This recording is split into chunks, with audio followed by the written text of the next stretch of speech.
the top mixologist. It's in Africa, right? For you to be a mixologist, you have to be a bartender. Yes, you can't skip being a bartender. Of drink that someone drinks. Does it say anything about a person? It does. It does. And I judge people for what they order. Okay.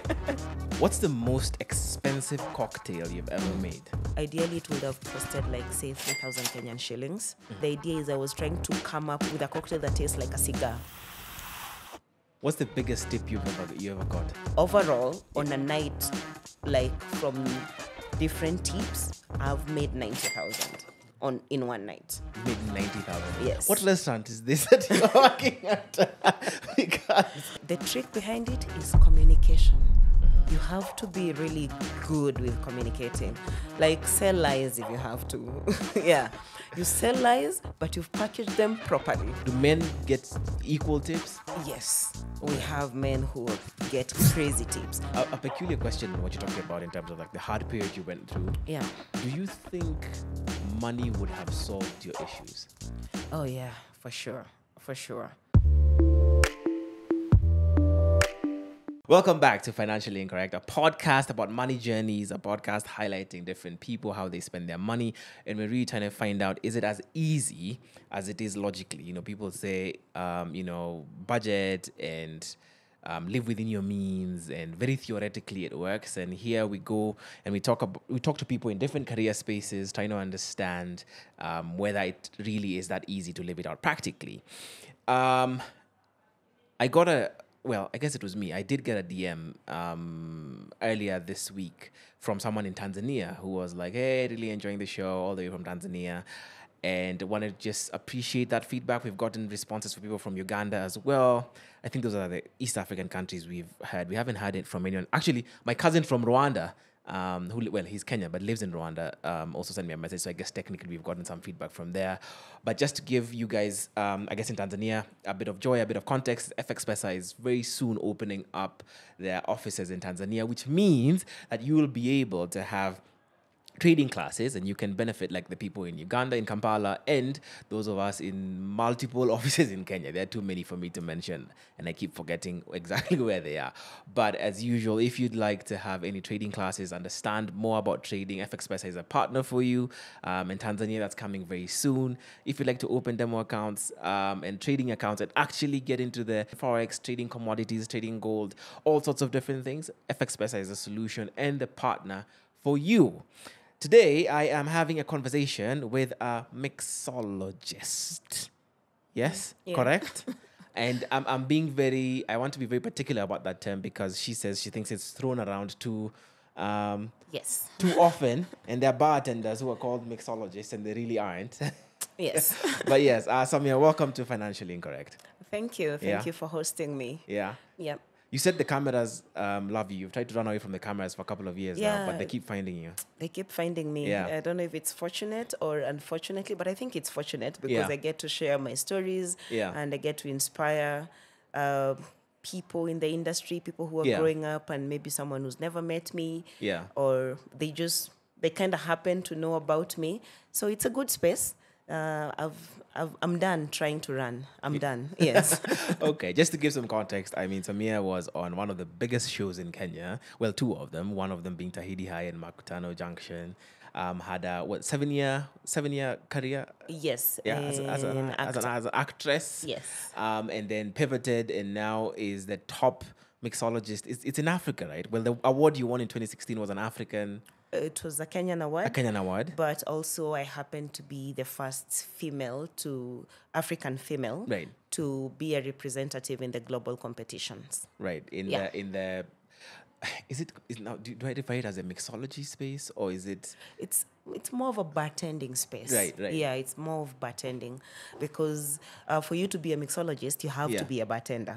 Yes, you can't skip being a bartender because it comes from that. It's like if you want to be a chef, you have to be a cook first. Yes. Fair enough. Yeah. Fair enough. My first question to you is, does a drink say anything about a person? The type of drink that someone drinks, does it say anything about a person? It does. It does. And I judge people for what they order. Okay. Yeah, please, when you come to my bar, don't be offended. But there are drinks that you would order, and maybe it's just me looking at you, and I would be maybe I would expect for you to order something that kind of looks like you, say the personality that I can see. But at times it's like there are drinks that you order, and I'm like, are you just coming to a cocktail bar to order this? Really? This you can just get it anywhere. Like anybody can make you this. But if you're coming here for an experience, at least you need to challenge me, or like you need to try out, because for me cocktails are about the flavors. Okay. And all. It's not you'll get drunk at the end of the day. Yeah. But the thing is, someone has taken time, someone has created something beautiful. So why not try that, as opposed to being like, I just want, what's the strongest cocktail you have? Okay. Yeah. Could you give me an example? So if I was to say, what's the difference, for example, between beer drinkers and whiskey drinkers, or scotch, or, with that, I would say it depends with a person. Okay. Because maybe today you feel like having a beer, yeah? Tomorrow you feel like having wine. Depending with your mood for the day, I would say there's no difference ideally between what people drink, because I've found out like most people you'll drink beer today, tomorrow wine, tomorrow a cocktail, something like that. It depends with your mood or the space that you're in. But there are people who are specific to what they drink. For example, for me, for the longest, not even for the longest, like forever, I started drinking beer this year. Okay. Like I was not a beer person totally. So I've started to teach myself how to drink beer. And it's with the craft beers that came up and the ciders, and I'm like, I want to have this experience.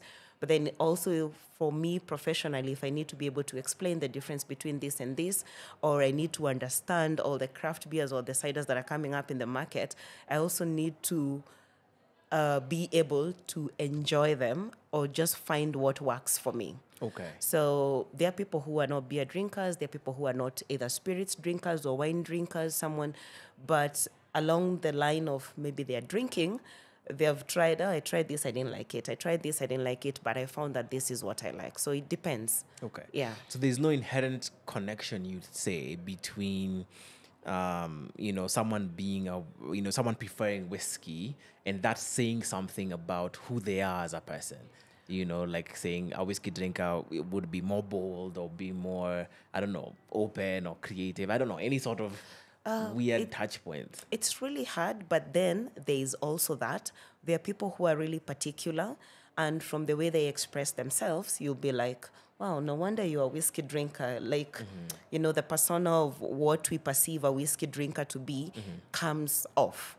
But most drinkers, especially here, people drink for trends. Like, people don't even understand. Someone will be like, oh, I only drink Glenfiddich, but then I can put a different whiskey in that bottle. Yeah. But just because the bottle says Glenfiddich or whatever, they're like, oh, yeah, I love this. But you actually don't understand the whiskey, for example. Yeah. You're just drinking because of what's written in the bottle. Yeah. And this, I would say, it's like some time back, we did a social experiment where it was a blind tasting for whiskeys. Okay. And 80% of the people who are there, who are like, we collected whiskey drinkers. You call yourself a whiskey drinker, you understand what whiskey is and all that. So come. And 80% of them, the whiskey that they picked after we told them this is what all of you like, they were like, no way, I wouldn't drink that. But this is what your palate says. Yeah. So it means like because understanding of spirits comes from the palate perspective, which most people don't get. And I do understand, like, people would I want to be seen with a particular bottle, or I want to be seen with, say, maybe just to stand out in the crowd. But for people who are like actual connoisseurs or they understand their spirits, you'd find that what they actually choose to drink is like what you'll be like, oh, but that's cheap. It's not about it being cheap. It's about how palatable it is to them. Yeah. Yeah. Do you think it's that serious for people, though, in terms of the perception that they want to give about the thing that they're drinking? Like you're saying, so I think I have a very poor palate. Yes. And my wife has an exceptional palate. Like, when we've gone for like activations or things where tasting is involved, Yeah. she says she gets it from her dad, who also has like an incredible palate. Like, they're able to tell spices. Like, she'll eat food and be like, oh, this has this, and this. Oh, I have a terrible one where. Yeah. There's some things where she'll tell me there's a difference between the way this tastes and that, and to me it's just the same. It's just, Yeah, the same. you're feeling yeah, it's just nothing. the same thing. Yeah. So I guess I'm wondering, like you're saying, for most people, is it just about the perception of I want to be seen with a certain brand of drink, and not necessarily about the taste in your mouth? Where if I put both of them and you drank both of them, they taste absolutely the same to you. Yeah, I think it's more about the perception and how I will look socially. Less, I think very few people drink based on like, this is actually what I like. And I don't care what anybody says. If say maybe, for example, my best gin my to-go-to gin is Gilby's, and I don't care if people are having, I don't know, the most expensive gin on the table, and you just bring your Gilby's and you're like, no, this is me. But most people wouldn't do that.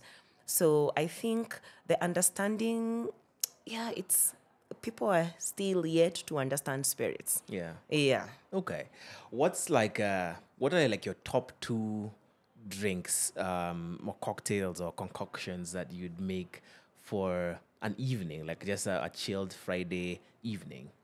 So first of all, my Yeah. favorite cocktail. I'm such old school, but I've come to learn that with most mixologists or most bartenders who've been in the game for so long, you do everything and then you just go back to the classics. Like it's like I just go back to the classics. So I'm a Negroni lover, and for anybody who doesn't know what a Negroni is, Yeah. So a Negroni is a cocktail that is made with Campari, with Rosso vermouth. So Rosso vermouth is red vermouth, something like Martini Rosso, and gin. So it's equal parts of Campari, Rosso, and gin. And for someone who's like never tasted it or knows about it and thinks like it's this, it's a fancy cocktail, or it's a sweet cocktail, nah, it's very bitter. And mostly the people you find enjoying Negronis, mostly it's bartenders. They drink lots of Negronis. And I think it's the idea of we've tasted everything and we're just going back to the classics. Okay. Yeah. So, okay, what if it was someone like me? Like, I like sweet things. Yes.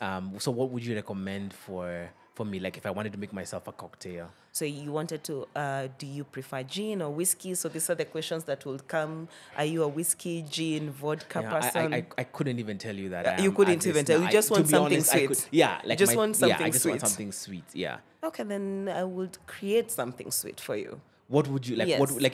What would you put in it? Like, okay, if you give me, let's say if you use vodka as a base. Yeah. What would you tell me? So ideally, if you're looking for a sweet cocktail, maybe I'll go with syrups, with fruit syrups. Okay. Or just fruits, basically just fruits, but fruits that will blend in to give a sweet taste. I don't like using sugar in my cocktails. I'd rather derive the sweetness from something natural, like natural sugars. Okay. So it's either a juice that is sweet or it's either fruit that is sweet, and just maybe balancing it out with, actually people don't know this, but you can bring sourness, like sour fruits can be balanced out with lemon. Like adding lemon can bring sweetness, or even adding salt can make a cocktail sweet. Interesting. Yeah, without adding sugar to it. Okay. So yeah, I'll just work with fruits for you. Okay. Yeah. What's the most expensive cocktail you've ever made?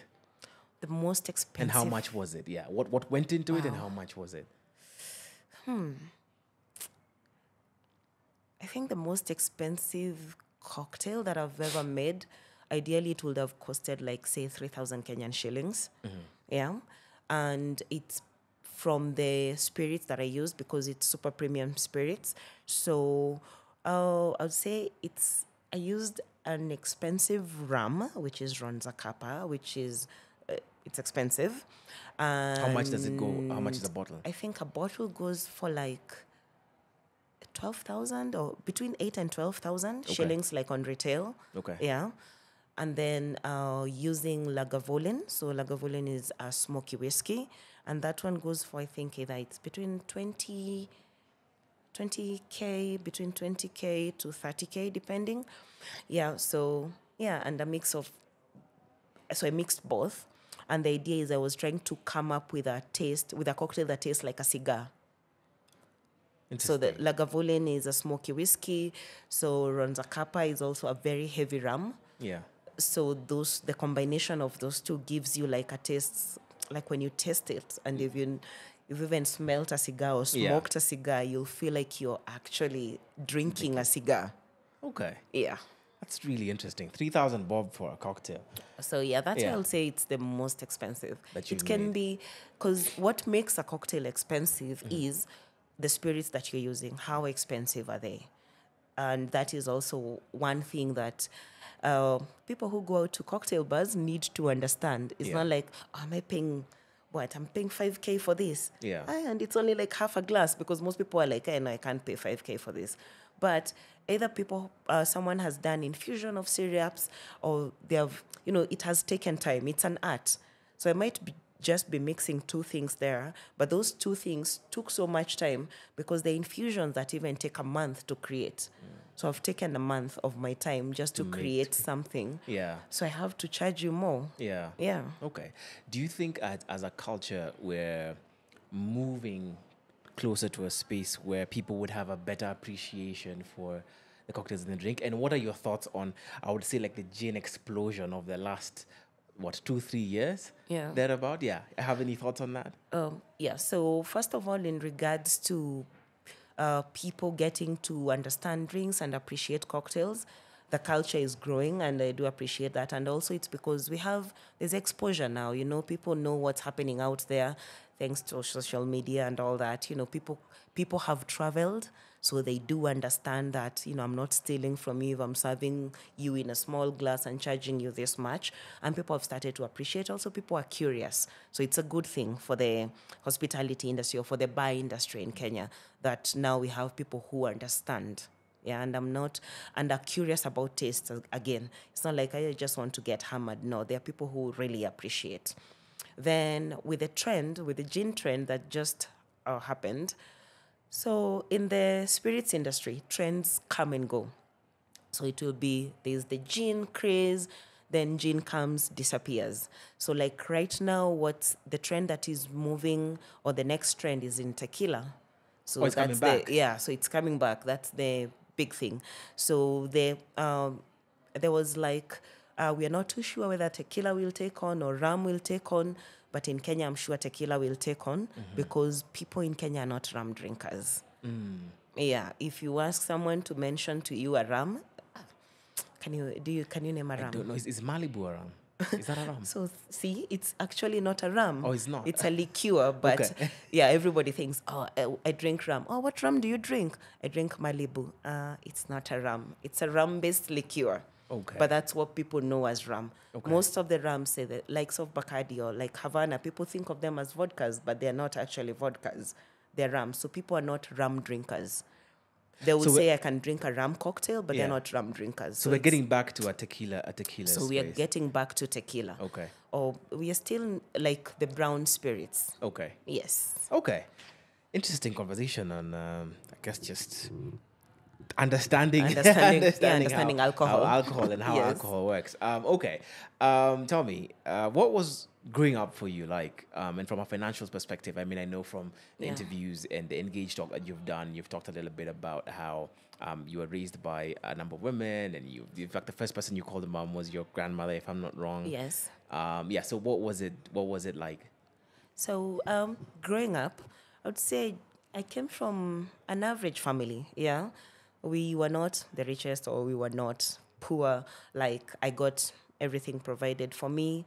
I went to good schools per se, because then was when there was the craze of going to private schools, and parents will brag, my daughter is in an academy. That's when they were the 90s, when academies were academies. Yeah. And then also going to boarding school. So ideally, yes, like I was raised by my great grandmother first. So the story of me growing up ideally is, I was born in Juja. Yeah. But I didn't know. Okay, but I was born in Juja. Then about 3 months, that's when I started living with my great-grandmother.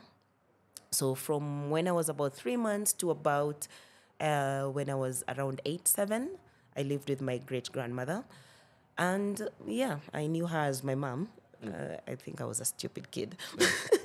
Was it and I was not wondering, why is my mom this old? Yeah. Yeah. Was it the typical situation where your mom was working Yes. in Nairobi or working elsewhere? And Yeah. So, okay. So my mom was working in Fika. Yeah.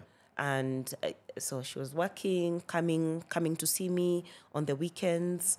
And I was like, I just have this aunt, because I thought my mom was my aunt. And I was like, oh, this aunt likes me. Why is it that she brings me gifts and my cousins are not getting, like, they'll get gifts, but I get more than them. Yeah. So it's like, oh, this aunt loves me, you know? But then later on, I came to understand, oh, she's actually my mother. Yeah. So, and it was a bit confusing because my great-grandmother, I called her Mami. Then my grandmother, Mom. And then my mom, Mom. So it was like, when they're the three of them, it's like, no, Mom, my mother, or Mom, grandma. Yeah. So. And what's that conversation like when it's broken down to you? Is it, first of all, does someone come and tell you, actually, the person who you think is your aunt is your mom? Or does it just become apparent to you that actually this is my biological mom? I think I just kind of figured it out because it was like, yes, it was confusing because I'm like, why do I have an older mother? And then why is it that my uncles are also calling her, Mami, that's now my great-grandmother. And then my grandmother, they're calling her mom. So it's like, then who is this other person who always insists they'll come, they'll see me, and I'm always giving priority over my cousins? So something here doesn't add up. So I just figured it out. Nobody told me, so I just figured it out. And also I remember before I moved from my great-grandmother's home, my mom had issues with my great-grandmother. So now when my great-grandmother will be addressing my mother, she'll be like, oh, you need to go to your mother. And it sounds so bad in Kikuyu, yes, oh yeah, people don't think I'm Kikuyu. So yes, I am. Okay. So ideally, it sounds like there's this maybe you just say the phrase. I mean, there's people who reference to your mother. It, yeah. Like if you're told nyokoa, it doesn't. It comes from a bad place. Derogatory. Yeah. Term. Okay. So it's like, oh, I don't know how to put it. Just say the phrase. I mean, I won't understand it, but you can just say it. I mean, there's people who will. Ideally, it will be gwera nyoko kia kogera. Like I'll tell your mom to come pick you up. But then when that word is used, it's like, it's not meant in a positive it's not meant in a positive way. So that's how I came to understand, oh, actually, she's my mother. Okay. So now the question started coming, why is it that I don't live with my mom? Or what happened? Why is it that I'm not there? So, yeah. And then also around that time I also used to live with my grandmother during the school holidays and all. So I used to move around a lot. So my childhood is quite all over the place. Okay. Yeah, so me growing up, me understanding who my mom was. Then when I was 7, I was sent to boarding school because they had a fallout, and it was like, yeah, send her to boarding school. And now me coming back for holidays and all that, it's like wherever my grandma is. My grandma was a community nurse, so in the Maasai land, so I grew up all over the place. I am one person who does not have childhood friends.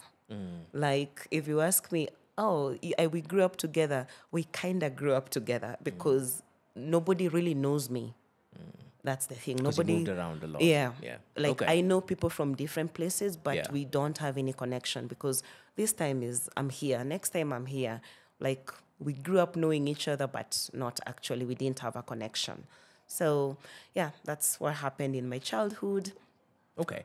Do you ever make a connection between money and the gifts that your mom kept bringing you? And when did you, when was it apparent to you that your mom wasn't with you because she was trying to make money? Yeah. I think that hit me later on, like when I was a teenager. That's when it hit me. But then when I came to learn that she was my mom, part of me felt like she was trying to buy my love. Okay. It's like, because she would gift me. Like, I had a good life. I won't complain about my childhood until maybe I was 15 and life changed for us. Yeah. But between like when I was a kid until when I was 15, life was good. Okay. Like, I never lacked.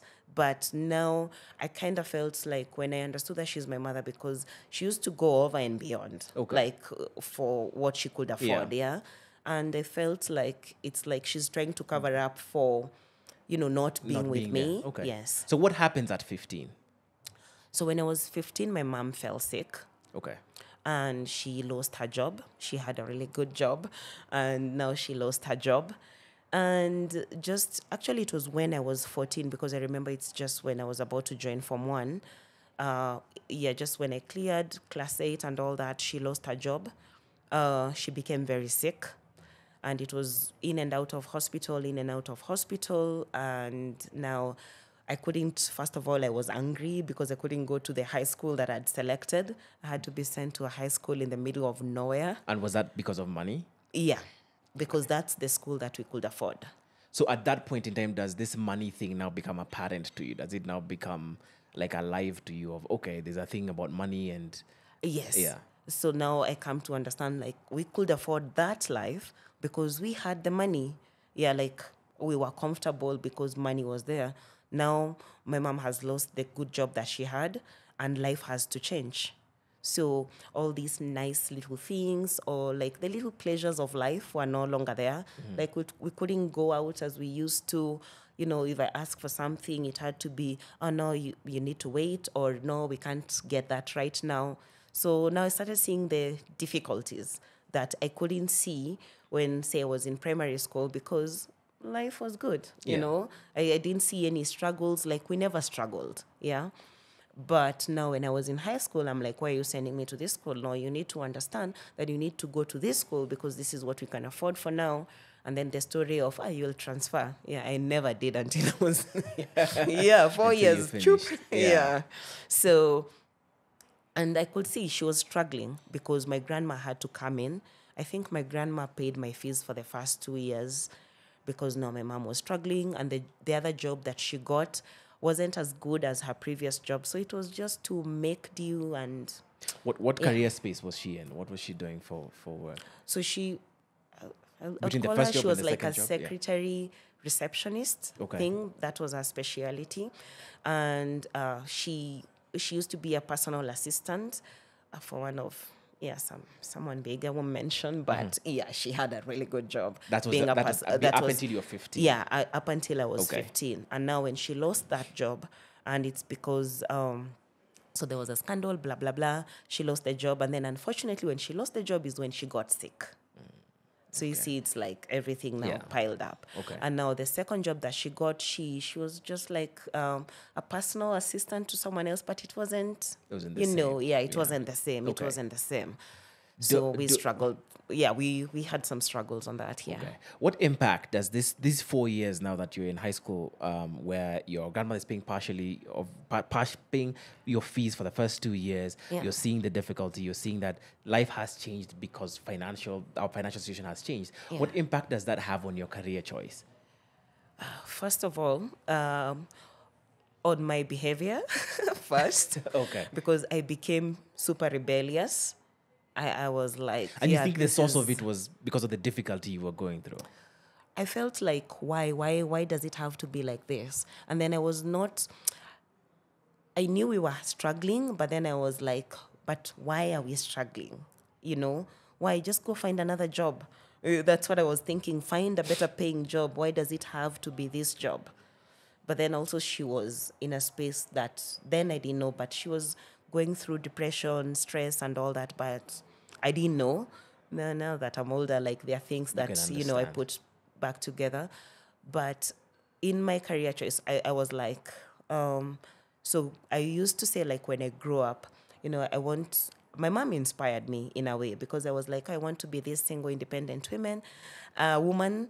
And things that you speak to yourself, they do happen, actually. Because I was like, I want to have my child just like my mom had this one child. Just we'll have this fancy life. We'll never lack. you know, because I'd seen my mom raise me and she was like this independent woman, you know, providing for her daughter, giving her the best. And that is what I wanted.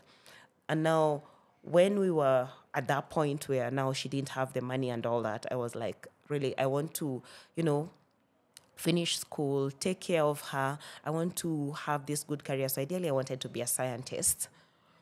Yeah, I wanted to be a What scientist. kind of scientist? So it didn't matter as long as it was the sciences. No, I wanted to be a biological science. Okay. Like I loved experiments. I loved animals. Like I wanted to do biology. Okay.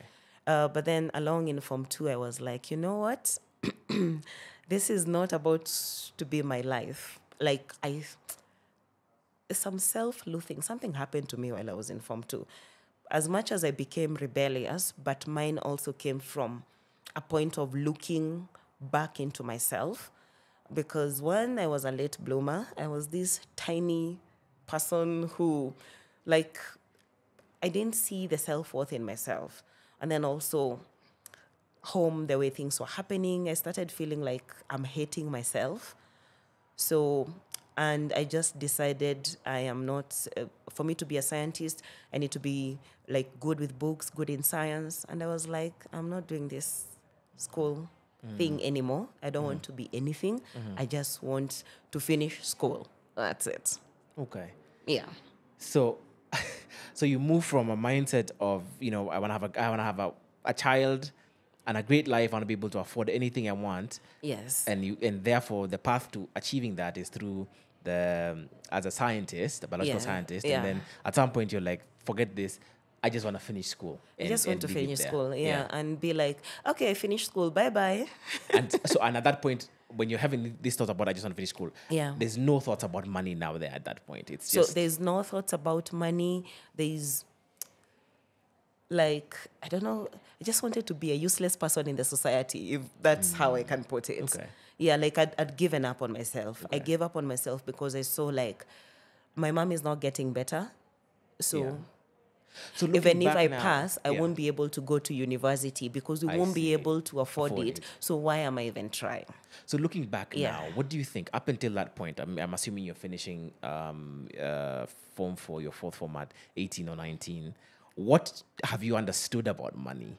What do you think that you'd understood about money by the time you're 18, 19?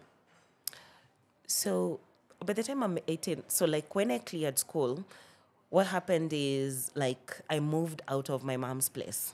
Like, I moved out of my mom's place when I was 17. Like, that is how soon I wanted to start life. Because so the transition between, say, when I was in Form 2 to, like, when I cleared Form 4 is, like, I tried to find something that I was really good at. Yeah, and that is when I started writing. That is when I started acting, like in school and all that, writing the school plays, directing the school plays. So I found a new love through that. Like I would express myself. The idea was I wanted to live somebody else's life. I didn't want to live my life.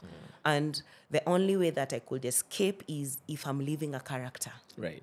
Yeah, so that was the best escape for me. Okay. So I would write... I would write poems, I would write plays for the school and all that. So just to escape and live in a different reality. Okay. So by the time I was clearing Form 4, I had applied to a drama school in South Africa, and they were willing to pay half scholarship for me.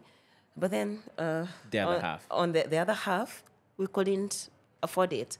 So I got so angry, and I got angry at my mom. I'm like, so now I've gotten half scholarship, but you can pay this. But my mom was like, no, you need to repeat Form 4 so that you need to get a better grade so that you can get... There were scholarships that were from the church, they were giving scholarships to the states, but you had to get an A or a B. I didn't get that.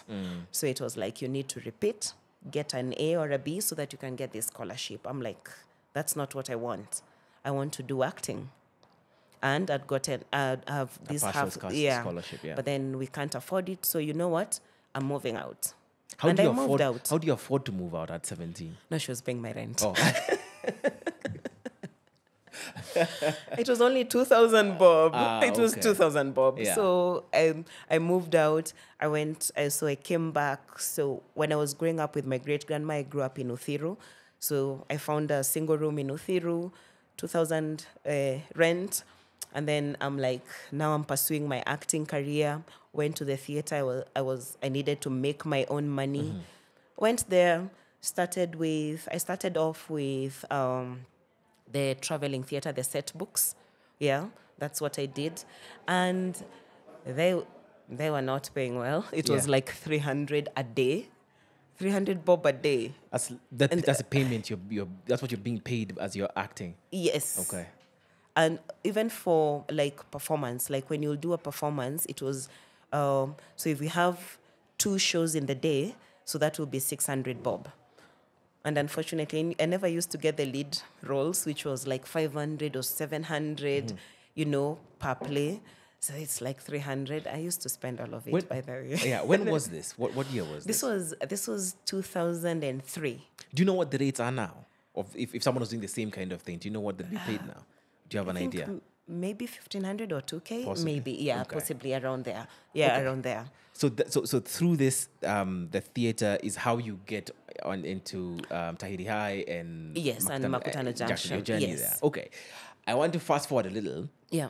And ask about when you start making money from, I guess, a prominent show that's on TV.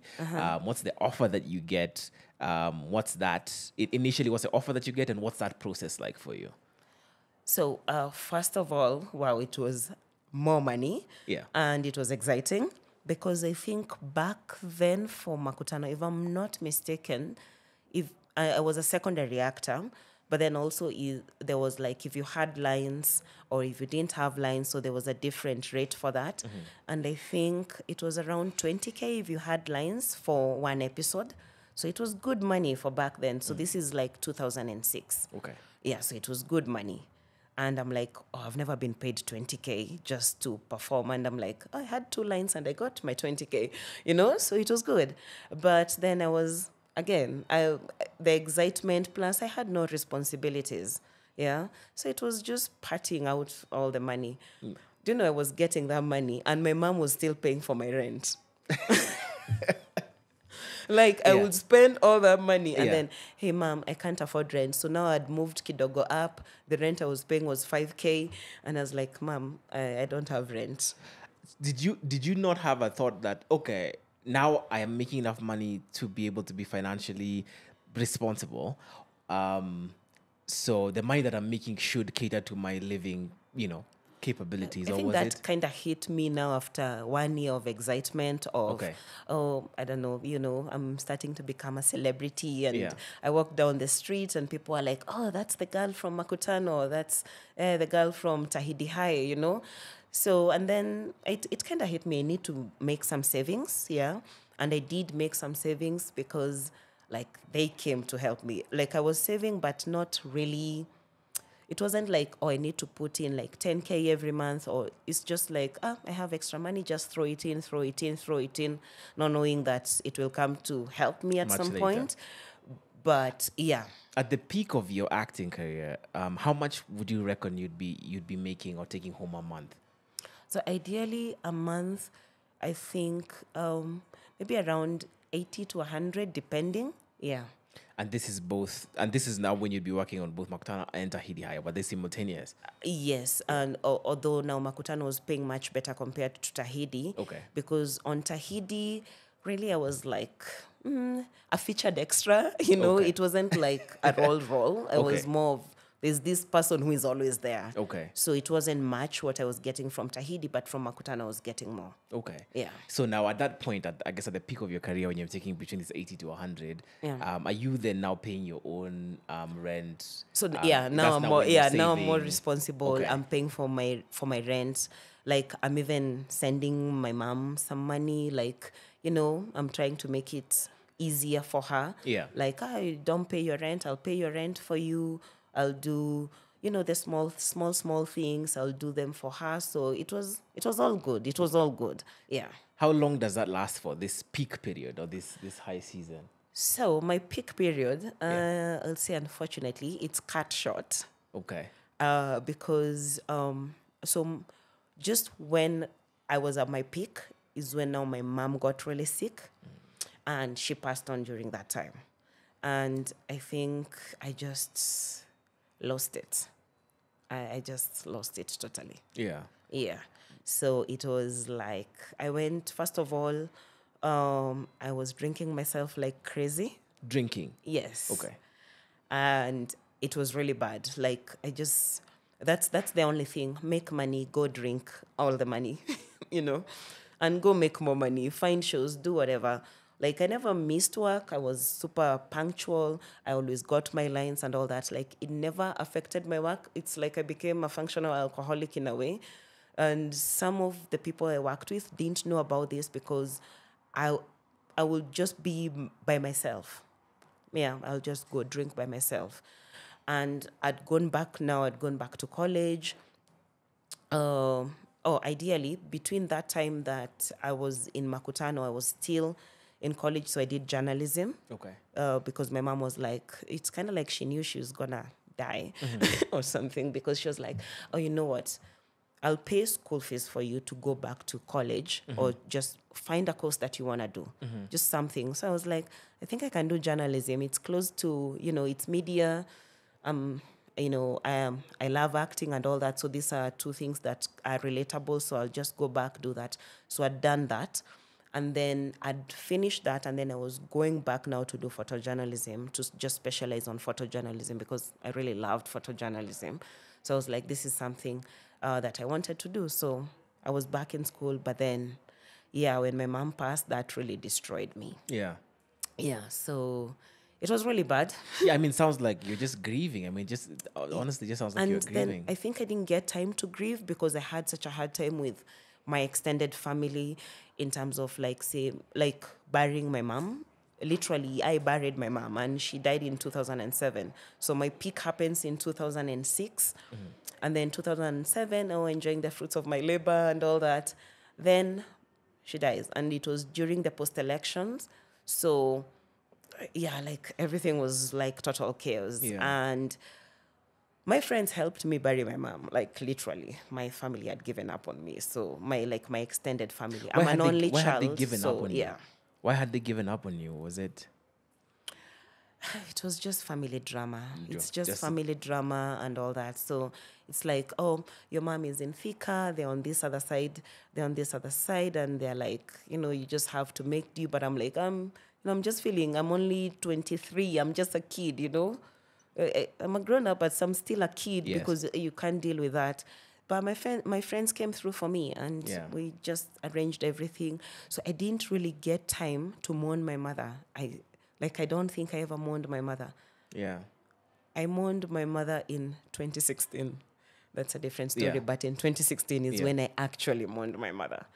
So between when she died in 2007, so I didn't know how to deal with it. So the only way I could deal with it was, get the drink. So all your money essentially goes in Yeah, there. all my money was just going to drinking. Okay. And how do you then end up leaving the acting space? So now what happened, I was like, as much as I was drinking, I was praying. Okay. I was asking God, please, I just need something to happen to me that will make me forget about drinking. It's either get into an accident, go in a coma, because I will be in a coma. So you wanted to stop drinking? I just wanted to stop, but I couldn't stop. So I just needed something significant to happen so that I'd stop. And so within around that time, I got pregnant. And I was like, oh, this is a sign. I took it that way, but I was like, now this is a sign. So now I'm pregnant, I can't drink, I can't smoke. So clean slate. So this is my time to change everything. Okay. So for Tahidi, of course, I couldn't continue if I was pregnant because I'm a student, Yeah. Right. For Makutano, it kind of started going like this, when you're being written off and not being written off. Because you're pregnant. Because also I was acting as a teenager in Makutano. Okay. So all my roles were teenage roles. Yeah.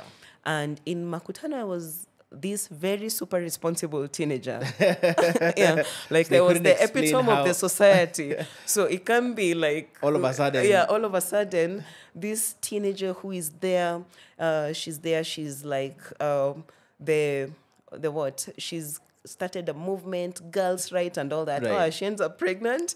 No way. Yeah. But ideally, so they slowly write you off, essentially. So slowly I'm written off, kinda.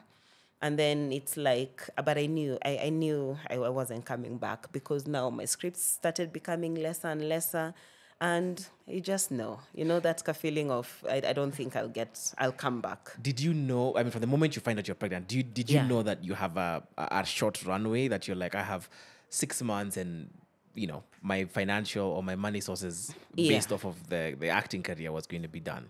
Yes. So I was like, now, save everything, because I know chances are I'm doing teenage roles in both shows. So clearly, I can't be pregnant. Yeah. So I knew it was going to be tough. So every money that I made because I kept working until I was about 7 months. So that's when I stopped. And all the money that I kept within that 7 months really helped. Okay. Yeah. Do you feel, as an actor, if I'm to ask you a little bit about acting, as an actress, an actress, do you feel like, when you think back, you feel like it's difficult sometimes to combine your character's life and your life, and at times you as an individual living in the real world have to keep making sacrifices for the sake of the character, whether it is, I don't know, grow even a hairstyle, for example. Yeah, this is because of Makutano. Yeah. I went bald because of Makutano.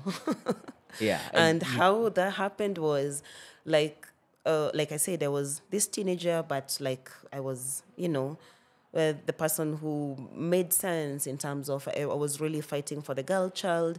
Anything about the girl child was on me. So I had to look the part. Also, we were poor. Yeah. So I couldn't make my hair. Because so now my character, my character was, you can look too polished. Right. And then one time I was like, this thing now, it's like, I really want to make my hair, but my character, I can't. Yeah. So I just decided, one time I went back to the show and I just cut my hair. And you said, it's fine. Yes. And I remember the writers saying, we need to write something in regards to your hair. And they actually did. Yeah, they actually did. Okay. Yeah, that was good. I felt nice. Okay.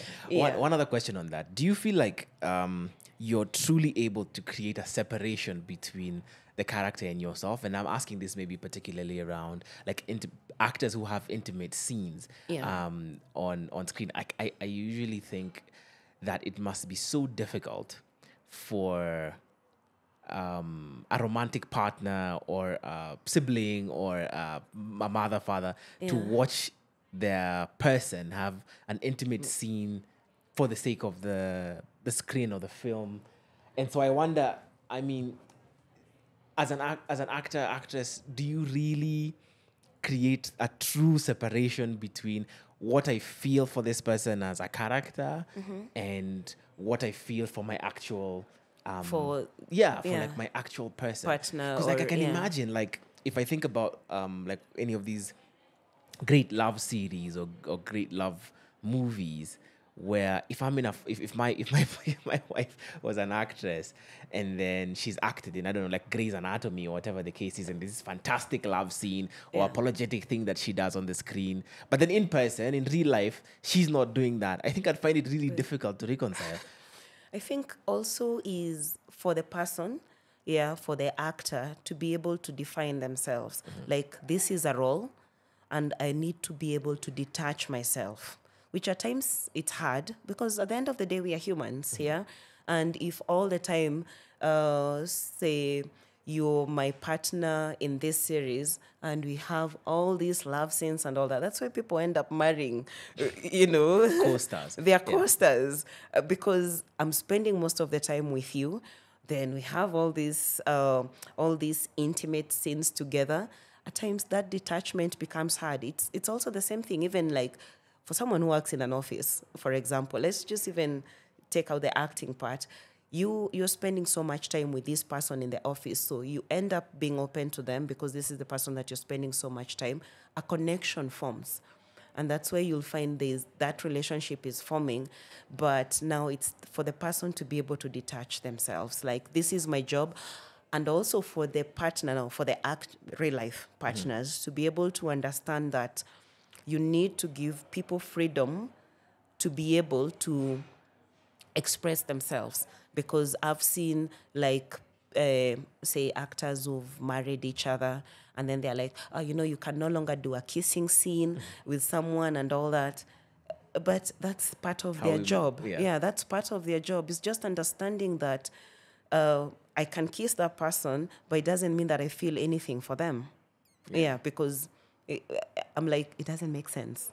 That is part of their job. And maybe this person is always, there are those people who are always typecasted. Yeah, you're always the, the cute guy, or, you're the pretty lady, something like that. So you're restricting them in something that maybe can bring, like, the trueness to that character. But then now you have this person or partner, how do I put them? The restraints. Restraints that you've put on this person. Yeah. No, as long as someone is able to detach themselves, that's ideally it. It's hard, but you need to understand it's a job. Yeah, we're just doing this, but no strings attached. Okay. Interesting. I don't think I could be with an actor. So actress, I couldn't do it. Anyway, so moving on. So what happens now? I guess when you have a baby, because you've saved all the money you're making for those 7 months. You're saved. You're putting it aside. Getting ready. So you get your child. What happens after that? So I get my child. And in my head, I'm telling myself, I still have savings. So, give or take 3 months or 2 months down the line, I can get back to work. But then my child comes with complications. And now that's another burden on my side. It's like, okay, I didn't think this is going to work out like this, because I'm just thinking I'm going to pop out a kid. And then, normal child, we move on with life. Yes. Yeah, but now I'm confused. So it's confusing because I don't know how to deal with my child's condition. And on the other side, so my grandmother was still there. So my grandmother isn't talking to me. She's like, you know what? We just don't have such kids in the family. Bye-bye. Because of the cerebral palsy. Yeah, because of the cerebral palsy condition. So again, I'm stuck. I'm on my own. And I'm using my savings, slowly. Time is passing. So about, say, 6-8 months down the line, I'm like, okay, now I need to find something to do.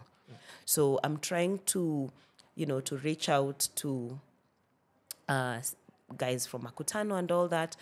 And it's like, I just wait for the next season. We'll see if you're going to be written in next season. So I think during that time after I gave birth, there were 2 seasons that were there, but then I was not written in. So I was like, I don't think this is happening. Of course, with Tahidi, that was done. Because during now, that time was the year that my class graduated, the OJ Abel class graduated. So of course, we are done. Right. Then, so I started looking into theater again, but then it was like, I just didn't feel, I think I lost something in myself. My confidence I lost my confidence around that, with everything that happened. And also, I had lost so much weight. Like, I went from an average 65, like, I am this short, and I was like on an average 65, right, to an average 25, 30 kgs. So now you Sorry? can imagine, yes. 30 kgs. Yes. Oh, that's like, as an adult, that's like, Yes, as an adult, Yeah. I was weighing 30 kgs. That's And it took, it has taken forever for me. I've never even gotten there yet. I'm still working on it. But so it's like, was that from the stress and just everything that was happening? So yeah, it was the stress that was happening, me trying to, manage my life and all that, but I didn't know that it was taking a toll on myself as well. So like, I would appear and it's like, yo, Samia, what happened to you? Like, are you okay? Yeah, because that's a lot of weight to lose. Yeah, that's a lot that's of weight like to 30. lose. That's like half your body, more than half your body weight that you lost. It was more than half my body weight, and it's like, oh, you just gave birth. What's happening? Yeah. It's like, are you not eating? Are you not what? Actually, I was not eating. I was having a hard time. But I was just keeping it together. So I went back to theater. There was a set book for, I think, the third term. And I was like, oh, let me do this. But then I felt like this is not my thing. Yeah. Really, this is not my thing. And also there was the part of me where I was like, I was already big, or I was feeling that I was already this big actor. But then now I'm going back to set books. Who does that? Yeah. Like, life has beaten me, but I don't think this is where I want to be. Also, I didn't feel the confidence of being either on stage or being behind a camera again. I was like, you know what? I am done. I want to find a job that I will disappear. Nobody knows me. Nobody even cares about me. And since physically I'd changed, so I could always say, no, that's not me. And then someone would be like, oh, but the other one, she was kind of, big. Yeah. And I was like, yeah, I think we just resemble each other, but it's not me. A peculiar question, what you're talking about in terms of the hard period you went through. Yeah. Do you think money would have solved your issues? Oh, yeah, for sure. Because the money I'd saved wasn't enough, or I didn't know what enough. I don't think you can be sure of the money that you're saving, that, oh, this is enough. For the problem that's coming. For the problem that's coming, because you're just saving to save. You don't know what will happen, right? And because I remember I started selling off my house things. Yeah, it was that bad. It was that bad. Unataka mtungia gas, sawa. Start using your Meko and all that. And I sold most of my things. I was like, I even downgraded, moved from where I used to live. You downgrade to something that you're able now to pay and to sustain yourself, because now I need to find someone to take care of my kid. That is also some money. It's a cost on me. We need to feed. There's medication that has come into the picture for her that was not part of, the bills. Yeah. So, and then time is moving and I'm not making any money. So, yeah, if money was there, or if, I don't know, if maybe I'd saved some more, because when I was saving, I was like, I'm just saving to save. Because then again, you never know. And then I was like, come on, even if the worst comes to worst, I can find a job. You know, that one of I can get a job. How bad can it be? Yeah. Yeah, but it didn't turn out like that. Okay. Yeah. As we're sort of getting out of the acting space, how much would you say those days, I mean, between 2000 and ideally between 2000 and 2010, how much would an actor be making then, on average, do you think? And right now, how much do you think an average actor is making? What's the difference in the pay scales potentially? Back then, I would say for the people who did the shows that were either the shows that were sponsored by USAID or the UK Aid, they were paying really well. Yeah, they were paying really well. So people made money. Made money, and especially if what are some of the shows that were sponsored by? So it's something like one Makutano, because Makutano was from the UK Aid. There was something like Siri. I don't know if you remember. There was Siri. There was another one also on NTV. I don't remember. There were 4 shows that people were really making good money out of them. And so, and that you'd be making what, between 100 and 150? That could even be. There were people who were even making 200 even back then. Okay. Yes. Per season, they could make 200. And a season would go over? So a season ideally would be we'll shoot between 2 to 3 months for a season. Yeah. Okay. So, and if, say, for example, there's someone per script, because you're a main actor. So main actors, of course, were paid differently. And a main actor could get per script even 100K. So there were people who were really making money. Okay. Yeah. And now I'm sure they're being paid way much better. Yeah. Yeah. I'm sure people are making money out of it. But then there are people who are not making money, and there are people who are making money out of it. So this is the two extremes. Yes, there's 2 extremes, because it also depends with, say, now, if you get the shows on Netflix or the shows on, say, Showmax, the multi-choice shows, they'll pay you really good. But with the local ones, I think it depends with who you are, oh, have you made a name for yourself and all that, which is also the same thing with Hollywood, you know. Yeah, it depends with who you are, and you'll get paid for being that person, but there's so much talent. Oh, I've seen so much talent because I follow up on Kenyan film industry, and I'm like, there's so much talent, but then those people are being taken advantage of because they won't be paid as much. Yeah. Yeah. Okay.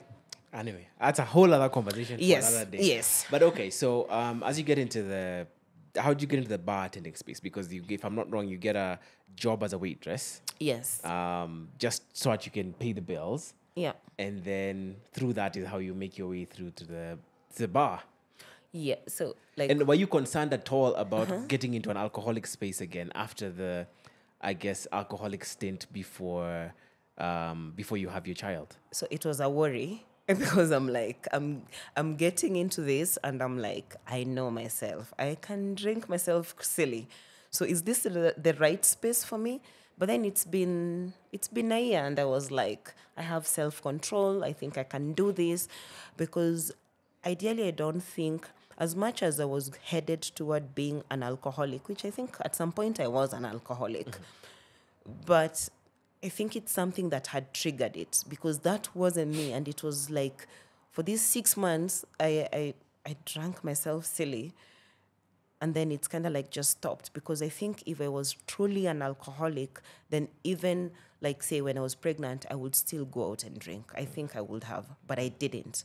Like the moment I learned I'm pregnant, stopped. It stopped. Everything stopped. Okay. I was like, okay, that's maybe it just needed something to, to trigger my mindset or my thought line, and it would have stopped. Okay. So, funny enough, just last week when I learned I was coming for this, someone reminded me, you remember when you started this job, you were just like, you just wanted to put food on the table? And I'm like, oh, yeah, by the way, because that was it. And how much would that cost? Putting food on the table, how much was that? Like, what's the cost of putting food on the table at that time for you? Like, I'll do anything. Yeah, I was like, I will do anything just to put food on the table. But then now I'd also downgraded on my lifestyle.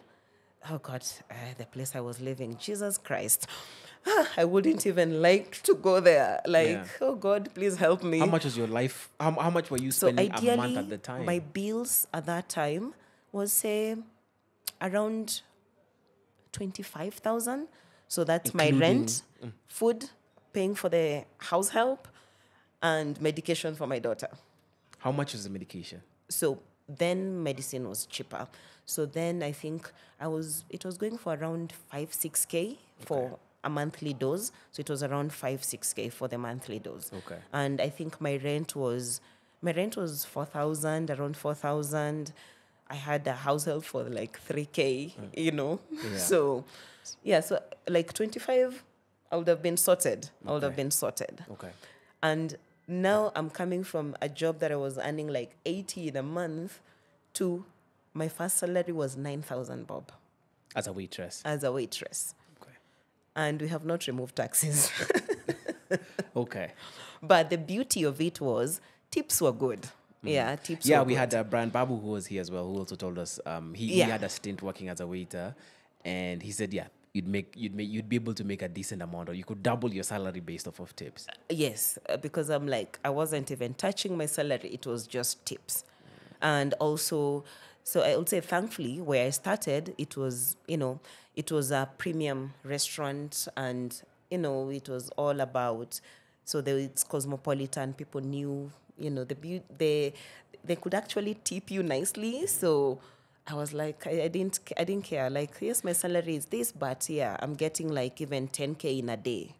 Did you find that you would treat customers in a specific way based on whether you'd think that you'd get a better tip from them or not? I mean, and also there's also the notion around Caucasian. That they tip better. And so what sometimes we perceive, we as African customers may perceive as a racist element to how a waiter is treating you, that from the waiter's perspective, it's more about this white man's gonna give me 1,000 shillings or 500 shillings. You're gonna give me 50 shillings or whatever the case is. So I'm going to treat this person better than I'm going to treat you. Yeah. So when I went into that space, because of course, like where I was working, it was more Caucasians or like, affluent Kenyans and all that. So I was like, I noticed like but it was the culture, I wouldn't try and sugar. It was the culture, like, the white people, of course, any waiter is just running. Oh, a white person walks in. Hey, I'm running to that. That's my table. I'll serve them and all that.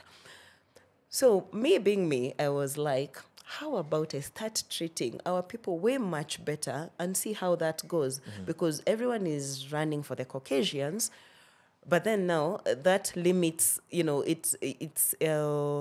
it's more competition. Yeah. So why don't I take the route of I will go where there's no competition? And I started doing that. I was like, I would treat like, any Kenyan who walked in, or say someone who's not a Caucasian or anything, I would be running for that table. And then, so my colleagues would be like, why do you run to them? I'm like, you do your thing, let me do my thing. At the end of the day, we are giving service, right? Right. So, and I really became good at it because I was like, I'm going to give you service that you will not even imagine you would have gotten. And you'll be like, oh, that's different. So I started making a difference. And that was me. And that was how I started going about it. And I was getting tips. And people are like, what do you tell these people? How come they tip you? But when I serve them, they don't tip me.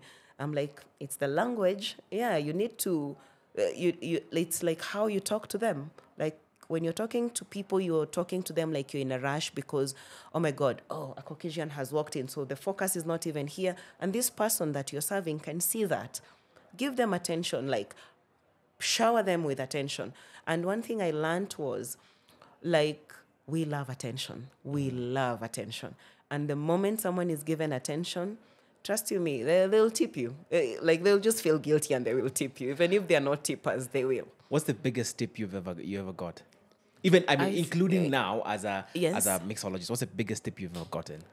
I think the biggest tip, now I don't get tips because I'm more on the management side. Right. Yeah. But while I was working, I think the biggest one-off tip I ever got was 40,000. 40,000. Yeah. What did you do? This guy was just a regular, like he was a regular customer of mine or of ours. Right.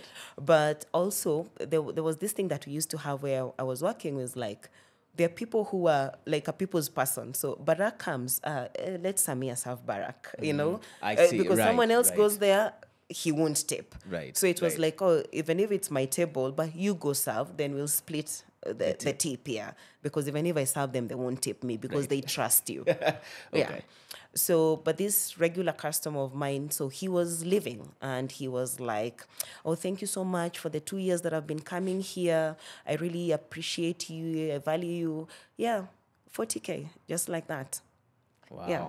But overall, on a night, like from different tips, I've made 90,000 in one night. You've made 90,000. Yes. What restaurant is this that you're working at?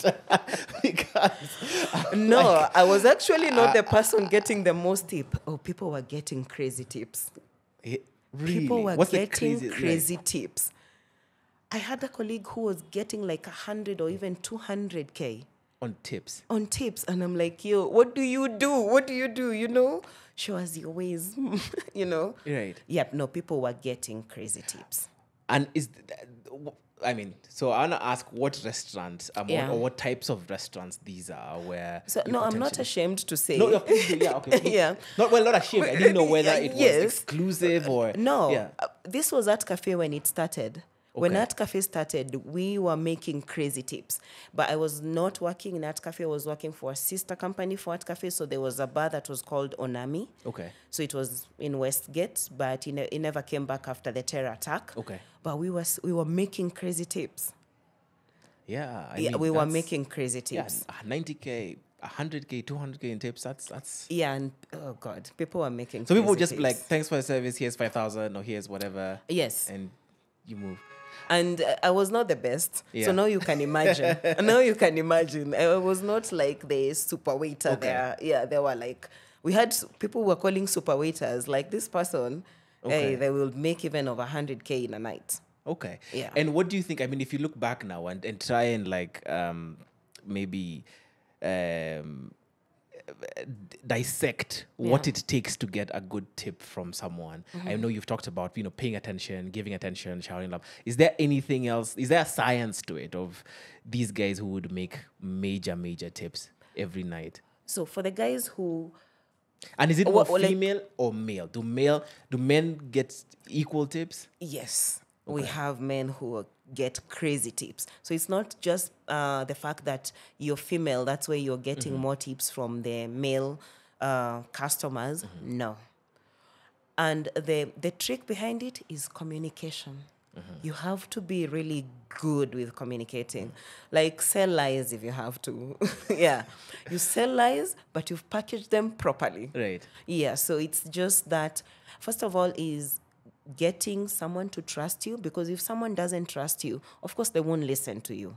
So getting the trust and just the communication skills, that's it, is learning how to talk to people.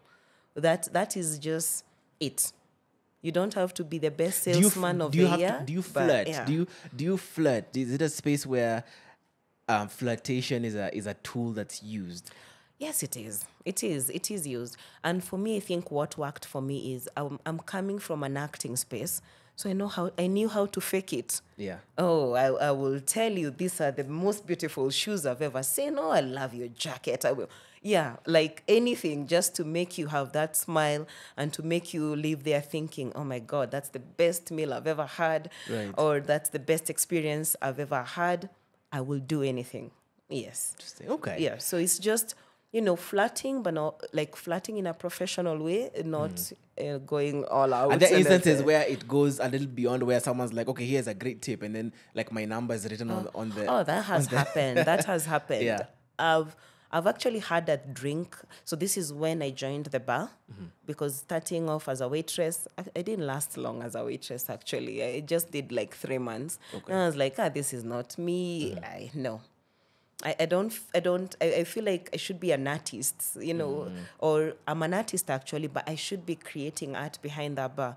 And it took time, because it was like, for a person, or for what they regarded as a lady to be working behind the bar, I was actually very short. And in that bar, if you walked in through the door, the only thing you would see is my shiny head and my studs. You'll be like, oh, there's a shiny thing, there's a shiny thing down there. Right. Because like I was getting swallowed in. Right. Yeah, but so my height was a problem in terms of me getting into the bar, because they're like, yeah, you can't stretch all the way, but we can't see you and all that. But then actually my hands helped me. I have long hands. I didn't know. I learned then. Or the length of your hand, like your hands are longer than your... Okay. Yeah, because now of the bar counter, you need to be able to, can you stretch? Just even can your palm hold 4 glasses? So I didn't know. These are like some tests. I'm like, oh, good. Then so that's like a test. Yeah, it's like a test. You need to hold... Yeah, you can, if you can grab glasses. Let's see, like with your... it's long. Yeah, it's like relatively... Yeah, it's... Yeah, you have a... Call it a small hand. Yeah, so it's... Yeah. Yeah. Okay. So I was like, okay, so there are things that work. So height was like, no problem. I have the presence, so okay, you're going to get it. But just going back. So when I was interviewing to go for to work at Art Cafe, so a friend of mine is the one who asked me to go. She was like, just try something, get some money, and then when you get your money, you'll go back to your acting, you know? Right. If that works out. If it doesn't, maybe you might fall in love with it. You never know. Just try. But you need to find a source of income. So when I went to interview, back then is when, Art Cafe was Art Cafe, because it was the first of its own, kind of restaurant. A bit then. Above Java. Yes, a bit above but not like Java. It's not your hotel, Yeah. but then again, it's not down there. Yeah. So it had its, there was the way you were supposed to look like. Yeah. Yeah. So if you're light-skinned, thick, petite, so the petite part, tick, thanks. I had lost my weight, and I'm like, yeah, here I am, and all that. Do you know I didn't get the job because I was a bald head? Really? Yeah, the manager there was like, no, you're good, you can communicate, everything, you're fluent, blah, blah, blah, but I cannot employ someone who doesn't have hair. I'm like, what has hair got to do with it? And it's like, no, we don't employ bald chicks. Okay. So I was like, okay. So just when I walked outside, I was told, oh, there are other interviews in our other bar, but then it's not like, it's not not here. That's a totally different concept. So I was like, since I'm in the mall, why not? So I went up, and now the first thing when the manager for upstairs saw me, he was like, oh my God, oh my God, oh my God, come. I was like at the back of the lane, and he's like, come. Oh, wow. This is such a perfect fit. The look. How do you get to look like this? Can you start work today? I'm like, I haven't even interviewed. No, I want you to start today. I was like, okay, I can't start today. Can I start tomorrow? It's like, okay, yeah, you come tomorrow. And that was it. So you didn't even interview? Yeah, like he just fell in love with my look. Yeah. And he was like, please keep all those... I also used to be super gothic, like all my ears were pierced and all that. So it's like, no, come. I was like, oh, that's weird. Okay, fine. Tomorrow, started working. So when I was interested in now to go behind the bar, he was like, yeah, perfect. You're going to add the art in there. Yeah. And that's how now that happened. Okay. Yeah. Interesting. What are the different pay scales that I guess you've seen in the bar industry? So in the bar industry, behind the bar, yeah. So one year down the line, me working at the bar, I just left mid-shift and I went home. And I'm like, I'm done with this. Reason why I learned that the guys I was working with they were being paid double what I was earning. And I'm like, we equally do the same job. Like, why is it that they're earning more than I do? So I wasn't how much was happy your about base it pay at the time? So I was getting like 10, and they were getting like between 15 and 20. Yes. I was like, no way. So I just quit, and I just left, and I went. But ideally, in the paying, I think the paying depends on your skills. Yeah, there's no one. One salary ideally for the bartenders. I would say the only one salary that's there, it's what's directed by the government, that this is the minimum wage for someone working in hospitality. But apart from that, you're paid depending on your skills. Okay, so it can go... Well, it can go... It can go as up as it can go. It can go so much high. It can go so much high. Okay. Yeah. So I want us to have the discussion around like what happens in the second half of your career, so to speak. Yeah. But we've run out of time for today. Okay. So what I'm going to do is I'm going to put a pause on this, and we'll have this as part 1 in one way or another. Yeah. And we'll come and have a part 2 discussion where we get into the bar space and what happens thereafter and what it looks like there financially, and we can conclude our conversation then. Okay. So this is the end of part 1. First of all, crazy that the tips that I guess you can pick up at Art Cafe. Maybe it's a part-time job I need to look into. Now it's different. Now it's different. Anyway, we'll get into all of that and all those details, and we will see you guys in part 2.